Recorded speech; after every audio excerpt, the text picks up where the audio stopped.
Hi, my name is Alicia Lamb, and this is my second semester in the Educational Leadership Program. I currently live in Topeka, Kansas. I've been here about 14 years, and I don't have any intentions of moving. Going through a little bit about me, I've been married for 6 years. We have two beautiful daughters. We are having our third child on Monday at 1:30, and we do not know what we are having, so I'm excited for the surprise. I have been in teaching for about 7 years. I did not start in this profession. I actually went back to school to become a history teacher and found myself in special education. So it's been a very long road, but I have enjoyed most of it. Um, my favorite part about teaching is all my opportunities to learn. I'm constantly looking at new programs for reading, math, and writing, and different ways to teach behavior that my kids can be successful in the gen ed classroom. Currently, I work with fifth and sixth graders. I am adding a fourth grader to my caseload tomorrow. I have a caseload of about 14 students now, and it has its challenges, but it's not the worst year I've ever had. So I'm going to be grateful for that one. I do have a Bachelor of Arts in three subject areas, mainly because my first undergrad, I thought I was going to go to law school and decided not to. So my concentrations were in political science and communication with a corporate emphasis. After working with the government in a completely different department area, I decided to go back to school to become a history teacher. And then switched. I got a great job. I loved my job, and that's what made me switch into special education, earning my master's from KU. So, personal critiques right now.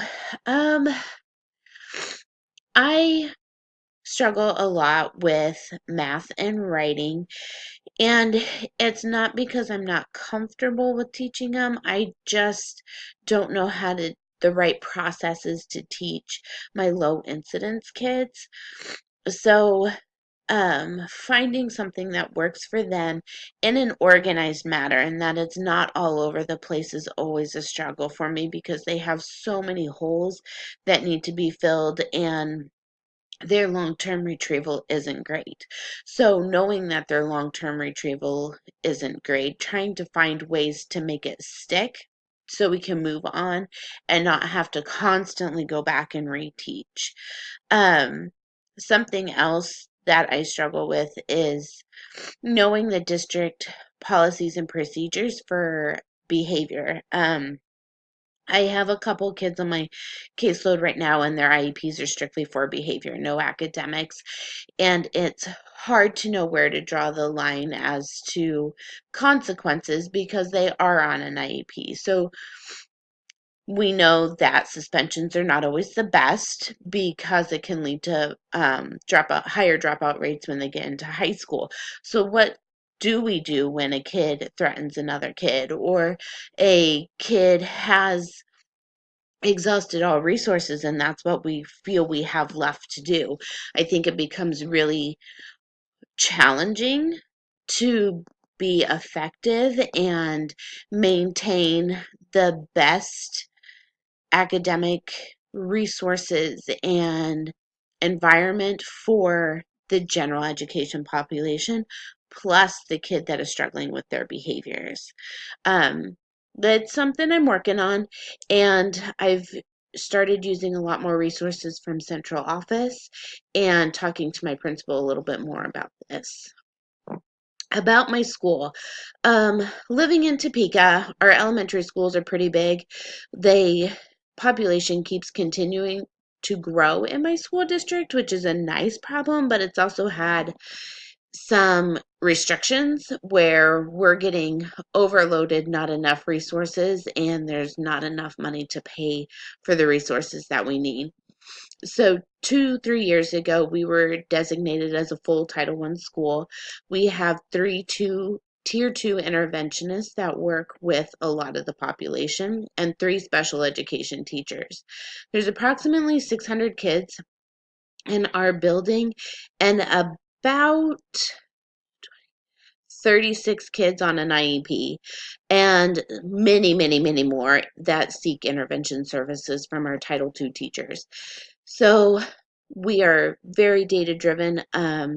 Sometimes I feel like we exhaust so many resources doing testing that we forget to look at the kid as a whole. So we do progress monitoring, general population, 3 times a year. My special education students and the tier 2 students are progress monitored every 2 weeks, and that doesn't include IP goal progress monitoring, or looking at behavior data, or looking at writing data. I mean, this is just math and reading progress monitoring every 2 weeks, and I feel like it's a lot.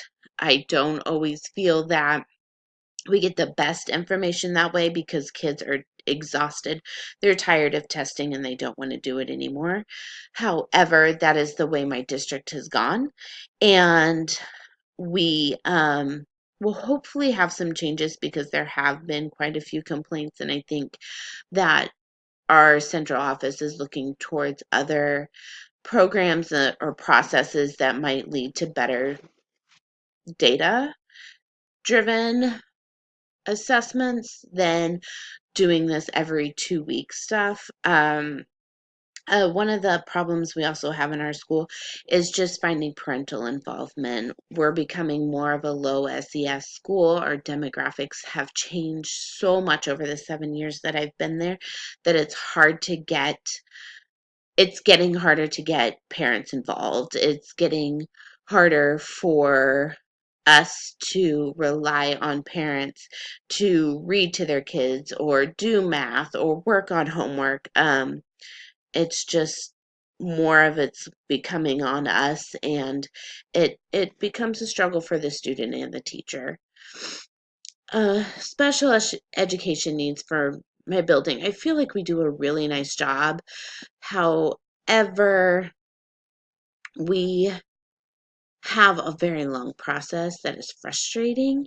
Um, all the materials that are provided to our interventionists and our special education teachers have been research based. We have been trained in everything that we have. I feel like we have some amazing reading materials. Math is a little bit of a struggle, and our writing materials are slowly increasing. So that's a bonus. Math, I think, is a challenge because everybody looks for a preset program, and we don't have one. There's very limited resources on the market. um, Team decisions are always done. We have to go through a SIT process, or a GEI process, as some districts call it, where the gen ed teacher refers the kid for intervention. Then the school psych, principal, school counselor, and teacher sit down together, come up with what the student needs. Then the interventionist steps in, says, okay, these are the interventions that we're going to try for this amount of time. And this can go on for a while before the student is ever referred to an evaluation process. We've had some students that it's taken 2 years, and I think that is a little too long because they're missing on valuable instruction that they could be receiving. Is it something we need to change at a grade level? Is it simply an intervention, a tier 2 intervention that could work for this kid?